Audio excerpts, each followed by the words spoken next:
Sen de çöplüğe koyayım. Çöplüğe koymayayım yine yavaş yavaş çöplüğe koyayım kolay yoldarsın. Kara gözlü erkek bak süper erkek. Ambulun yaşı kadar kuyruğunu zor döndürüyor süper erkek. Kara gözlü erkek kulakta küpeli bununla bununla. Dedi erkeğe bir ses ver. 700 erkek it de var. Biri göğbeğinin rengi, biri sarı, bu kafasına iri. Bir yüzü mü dağ ingelenir, erkek selamete geçer. Dedi aferin. Dedi aferin. He dedi aferin. Bu eşektir, bu nedir? Eşek ona gene iyidir. Bahçıvan'a gire getiririz ha. Eşeğin de götünden de. Eşeğin de götünden de gir ya. Ya. Dedi erkeğe bir ses ver. 700 erkek. O da bir sermayedir ha.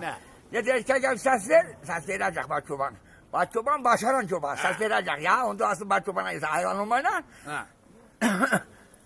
Dedim rrrr bab. Ha ha ha ha ha ha ha. Tanımaz. Rrrr bab. Ha.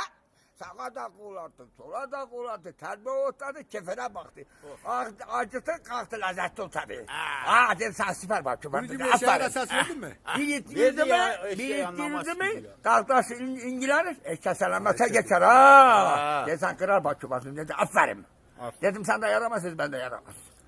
Ya hakkı odur ya.